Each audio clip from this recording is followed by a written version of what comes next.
ஐயனாரில் 150க்கும் மேற்பட்டோருக்கு மாதாந்திர ரூபாய் 2500 உதவித்தொகை வழங்கும் அட்டைகளை அமைச்சர் GNS ராஜசேகரன் வழங்கினார்.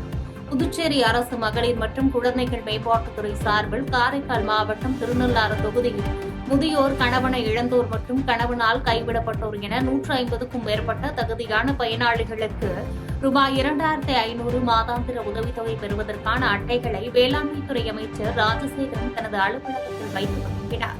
இந்நிகழ்ச்சியில் துறை சார்ந்த அதிகாரிகள் மற்றும் பயனாளிகள் கலந்து கொண்டனர். தமிழகத்தில் தாவேக அரசு தேர்தல் வாக்குறுதியின்படி விவசாயிகளின் பயிர்க்கடன்களை முழுமையாக ரத்து செய்யவில்லை என கூறி நீலகிரி மாவட்டம் உதகையில் அதிமுக சார்பில் கண்டன ஆர்ப்பாட்டம் நடைபெற்றது. மாவட்ட செயலாளர் பாலநந்தகுமார் தலைமையில் நடைபெற்ற இக்கூட்டத்தில் சிறப்பு அழைப்பாளராக கலந்து கொண்ட முன்னாள் அமைச்சர் தாமோதரன் கடந்த அதிமுக ஆட்சியில் விவசாயிகளுக்கு கோடிக்கணக்கில் பயிர்க்கடன் தள்ளுபடி செய்யப்பட்டதை சுட்டிக்காட்டியதோடு தான் கூறிய வாக்குறுதிகளை தாவேக அரசு செயல்படுத்தவில்லை என குற்றம் சாட்டினார். எப்படி கடந்த காலத்தில் திமுக பொய்யை சொல்லி ஆட்சி பிடித்து அதே மாதிரிதான் இவன் போய் சொல்லிட்டு இருக்கான். அவங்களும் ஒன்றும் செய்யல. கடந்த திமுக ஆட்சியில 1-2 சொல்லி செஞ்சு போட்டு பாக்கி எல்லாம் செய்யாம விட்டாங்க. அதே நிலைதான் இந்த 5 ஆண்டு காலம் நமக்கு ஏற்படும் என்பதை இந்த நேரத்திலே குறிப்பிட்டு சொல்ல விரும்புகின்றேன். விருதுநகர் மாவட்டம் சாத்தூர் அருகில் உள்ள பிரசித்தி பெற்ற இருக்கன்குடி மாரியம்மன் கோயிலில் ஆடி கடைசி வெள்ளியை முன்னிட்டு தொழில்துறை அமைச்சர் கீர்த்தனா மற்றும் சமூக நலன் மற்றும் மகளிர் மேம்பாட்டுத்துறை அமைச்சர் ஜெகதீஸ்வரி ஆகியோர் சாமி தரிசனம் செய்தனர். கோயில் நிர்வாகம் சார்பில் அவர்களுக்கு மரியாதை செலுத்தப்பட்டதை தொடர்ந்து அவர்கள் பொதுமக்களுக்கு அன்னதானம் வழங்கினர். பள்ளி மாணவிக்கு தொந்தரவு கொடுத்ததை தட்டி கேட்ட அவரது தந்தையை ஒரு குடும்பமே சேர்ந்து கத்தியால் குத்தி கொலை செய்த சம்பவம் அதிர்ச்சியை ஏற்படுத்தியுள்ளது. விருதுநகர் மாவட்டம் வத்திராயிருப்பு அருகே கோட்டையூர் பகுதியைச் சேர்ந்த மாணவியை காதலிப்பதாக கூறி அதே ஊரை சேர்ந்த பெரியசாமி என்பவர் தொடர்ந்து தொந்தரவு செய்து வந்ததாக குற்றச்சாட்டு எழுந்துள்ளது. இதுகுறித்து மாணவியின் தந்தை ஐயனார் என்பவர் தட்டி கேட்டதால் ஏற்பட்ட முன்விரோதத்தில் பெரியசாமியும் அவரது குடும்பத்தினரும் சேர்ந்து ஐயனாரை கத்தியால் குத்தி கொடூரமாக கொலை செய்ததாக கூறப்படுகிறது. மேலும் தப்பிக்க முயன்ற ஐயனாரின் பிள்ளைகளையும் தாக்கிய நபர்கள் மீது போலீசார் வழக்கு பதிவு செய்து இச்சம்பவத்தில் ஈடுபட்டு தலைமறைவான 4 பேரையும் தீவிரமாக தேடி வருகின்றனர். தஞ்சாவூர் மாவட்டம் கும்பகோணம் அருகே உள்ள புகழ்பெற்ற பாட்டீஸ்வரம் அருள்மிகு தேனுபுரீஸ்வரர் திருக்கோயிலில் ஆடி கடைசி வெள்ளியையொட்டி ஆயிரக்கணக்கான பக்தர்கள் நீண்ட வரிசையில் நின்று துர்க்கை அம்மனை தரிசித்தனர். இச்சிறப்பு வழிபாட்டில் தமிழ்நாடு வேளாண்மைத்துறை அமைச்சர் வினோத் கலந்து கொண்டு சுவாமி மற்றும் துர்க்கை அம்மனை தரிசனம் செய்தார். கோயிலில் பக்தர்கள் வருகை அதிகரிப்பையொட்டி பலத்த பாதுகாப்பு ஏற்பாடுகளும் செய்யப்பட்டிருந்தன. பாட்டீஸ்வரம் அரசு ஆரம்ப சுகாதார நிலையத்தில் வேளாண்மைத்துறை அமைச்சர் வினோத் திடீர் ஆய்வு மேற்கொண்டு மருந்து இருப்பு மற்றும் வசதிகளை கேட்டறிந்தார். தஞ்சாவூர் மாவட்டம் கும்பகோணம் அருகே உள்ள பாட்டீஸ்வரம் அரசு ஆரம்ப சுகாதார நிலையத்தில் அமைச்சர் வினோத் திடீர் ஆய்வு மேற்கொண்டார். அங்கு மருத்துவர்கள் மற்றும் பணியாளர்களின் வருகை பதிவேடு, நோயாளிகளுக்கான மருந்து மாத்திரைகளின் இருப்பு, காலாவதி தேதி, குளிர்சாதன பெட்டிகள், தடுப்பூசிகள், பாதுகாப்பு முறை மற்றும் எக்ஸ்ரே பரிசோதனை வசதிகளை நேரில் பார்வையிட்டார். மேலும் பொதுமக்களுக்கு மருத்துவ வசதிகள் தடையின்றி கிடைக்க வேண்டும் என மருத்துவர்களுக்கு அறிவுறுத்தினார். கோவை கல்லூரி மாணவர் அமுதன் கொலை வழக்கை சிபிஐ விசாரிக்க வேண்டும் என எவிடன்ஸ் கதிர் வலியுறுத்தியுள்ளார். கோவையில் கஞ்சா புழக்கம் குறித்து தகவல் கொடுத்ததால் 20 பேர் கொண்ட கும்பலால் படுகொலை செய்யப்பட்டதாக கூறப்படும் கல்லூரி மாணவர் அமுதனின் பெற்றோரை எவிடன்ஸ் அமைப்பின் உண்மையறியும் குழுவினர் சந்தித்தனர். இதனைத் தொடர்ந்து மதுரையில் செய்தியாளர்களை சந்தித்த அமைப்பின் செயல் இயக்குநர் கதிர் மற்றும் அமுதனின் பெற்றோர் இது கோஷ்டி மோதல் அல்ல, திட்டமிட்ட கொலை என்றும் இவ்வழக்கை திசை திருப்பும் கல்லூரி நிர்வாகத்தின் மீது நடவடிக்கை எடுக்க வேண்டும் என்று வலியுறுத்தியதோடு வழக்கை சிபிஐ விசாரிக்க வேண்டும் என கோரிக்கை விட்டனர். அரசியல் ரீதியாக கஞ்சா பள்ளிக்கூடங்களில் விற்கப்படுதுன்றதும் இன்னைக்கு அது பொலிட்டிசியத்தை எல்லாரும் கண்டிக்கிறோம். ஒன்று ஏற்கனவே ரொம்ப நாளாக அது இருக்க தமிழ்நாட்டில் இப்போ ரொம்ப அதிகரிச்சிருக்குன்றதை நம்ம சொல்றோம். இப்போ அவங்க என்ன பண்றாங்கன்னா இது வெளில தெரியக்கூடாதுன்றதுக்காக தான் இப்படி ஒரு சமையல்கார மேட்டர், சம்பந்தமே இல்லாத மேட்டர் அவங்க அன்னைக்கு ஒரு ப்ரெஸ் கான்ஃபரன்ஸ் நடத்தி சம்பந்தமே இல்லாமல் பேசியிருக்காங்க. அந்த பசங்க உங்க கல்லூரி பசங்க 2 வீலர்ல அடிச்சு கொண்டிருக்காங்க. இன்னும் ஒரு பக்கம் கூடுதலானாக்கா அந்த பசங்க அனைவரும் அன்னைக்கு போதையில தான் இருந்திருக்காங்க.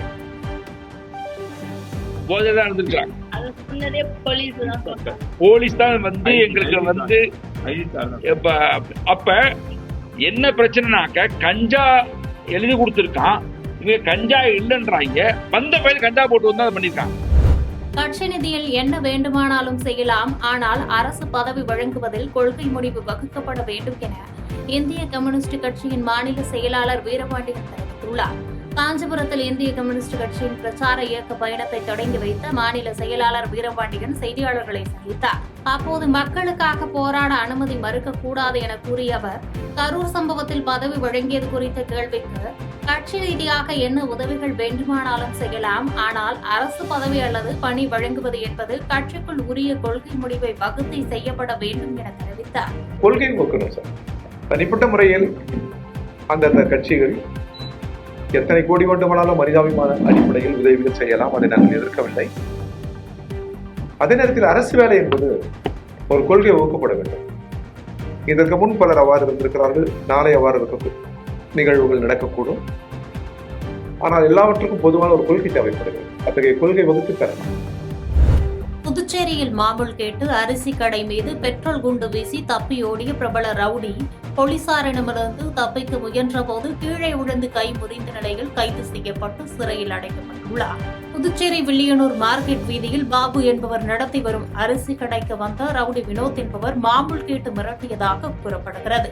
இதில் பணம் தர மறுத்ததால் ஆத்திரமடைந்த அவர் நள்ளிரவில் கடை மீது அடுத்தடுத்த 3 பெட்ரோல் குண்டுகளை வீசி கொலை மிரட்டல் விடுத்துவிட்டு தப்பியோடியதாக தெரிகிறது.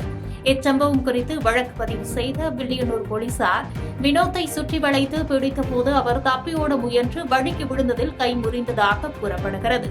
இதைத் தொடர்ந்து அவருக்கு மருத்துவமனையில் மாவுக்கட்டு போடப்பட்டு விசாரணை நடத்தியதில் அவர் மீது 15க்கும் மேற்பட்ட வழக்குகள் இருப்பது தெரியவந்து காலாப்பட்டு மத்திய சிறையில் அடைக்கப்பட்டார். தீபாவளிக்கு முன்பு அல்லது பின்பு கிளாம்பாக்கம் ரயில் நிலையம் திறக்கப்பட வாய்ப்பு உள்ளதாகவும், சென்னை கோட்டத்தில் பல்வேறு வளர்ச்சிப் பணிகள் நடைபெற்று வருவதாகவும் கூடுதல் கோட்ட ரயில்வே மேலாளர் செந்தில்குமார் அறிவித்துள்ளார். சென்னை சென்ட்ரல் ரயில்வே கோட்ட மேலாளர் அலுவலகத்தில் கூடுதல் கோட்ட ரயில்வே மேலாளர் செந்தில்குமார் செய்தியாளர்களை சந்தித்தார். அப்போது பேசிய அவர், 2025-2026 நிதியாண்டில் சரக்கு ஏற்றுமதி மற்றும் பயணிகள் எண்ணிக்கை அதிகரித்துள்ளதாக தெரிவித்தார்.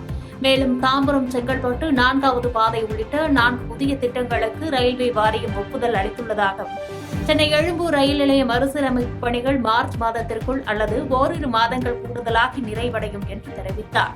தீபாவளிக்கு முன்னதாகவோ அல்லது பின்னதாகவோ கிளாம்பாக்கம் ரயில் நிலையம் திறக்கப்படும் என எதிர்பார்க்கப்படுவதாக தெரிவித்தார். அதே மாதிரி இப்போ சென்னை எக்மோர் ஸ்டேஷன் வந்து ரீடெவலப்மெண்ட் போயிட்டு இருக்காது. அது வந்து கிட்டத்தட்ட 720 கோடி, அதனுடைய இது வந்து எஸ்டிமேட்டட் காஸ்ட் வந்து 720 கோடி. அது வந்து மார்ச் 27 முடிக்கிறதா சொல்லியிருக்கு. இது வந்து 1 மாதம் 2 மாதம் கொஞ்சம் கூடலாம், சரிங்களா? 720 அந்த எக்மோர் அந்த ஸ்டேஷன் ரீடெவலப்மெண்ட்டில் பார்த்தீங்கன்னா 2 நியூ டெர்மினல் பில்டிங் வரும். ஒன்று அந்த பூந்தமல்லி சைடும் அந்த சைடும் வரும். அதே மாதிரி மல்டி லெவல் பார்க்கிங் காம்ப்ளெக்ஸ் 2 இருக்குது. அப்புறம் 72 மீட்டர் வைடு எலிவேட்டட் டிபார்ச்சர் கன்கோர்ஸ், அந்த நடைமேடை சொல்லுவோம்ல, அது வந்து 72 ஃபுல்லாக அந்த டெர்மினல் பில்டிங்கும் இந்த டெர்மினல் பில்டிங்கும் கனெக்ட் பண்ணக்கூடியது. ஃபுல்லாகவே கவர் ஓவர் ரூஃப் எல்லாமே கவர் ஆகிடும். நைஜீரியாவில் நடைபெற்று வரும் காமன்வெல்த் வாழ்வீச்சு போட்டியில் தமிழகத்தின் மாற்றுத்திறனாளி வீராங்கனை சிராந்தி தாமஸ் 2 தங்கப்பதக்கம் வென்றது உட்பட தமிழக வீரர் வீராங்கனைகள் பல பதக்கங்களை குவித்து சாதனை படைத்துள்ளனர். நைஜீரியாவின் லாகோஸ் நகரில் நடைபெற்று வரும் காமன்வெல்த் வாழ்வீச்சு சாம்பியன்ஷிப் போட்டியில் இந்தியா சார்பில் பங்கேற்ற தமிழக வீரர்கள் சிறப்பான ஆட்டத்தை வெளிப்படுத்தியுள்ளனர். இதில் குமரி மாவட்டத்தை சேர்ந்த மாற்றுத்திறனாளி வீராங்கனை சிராந்தி தாமஸ் வீல் சேர் பிரிவில் 2 தங்கப்பதக்கங்களை வென்று அசத்தினார்.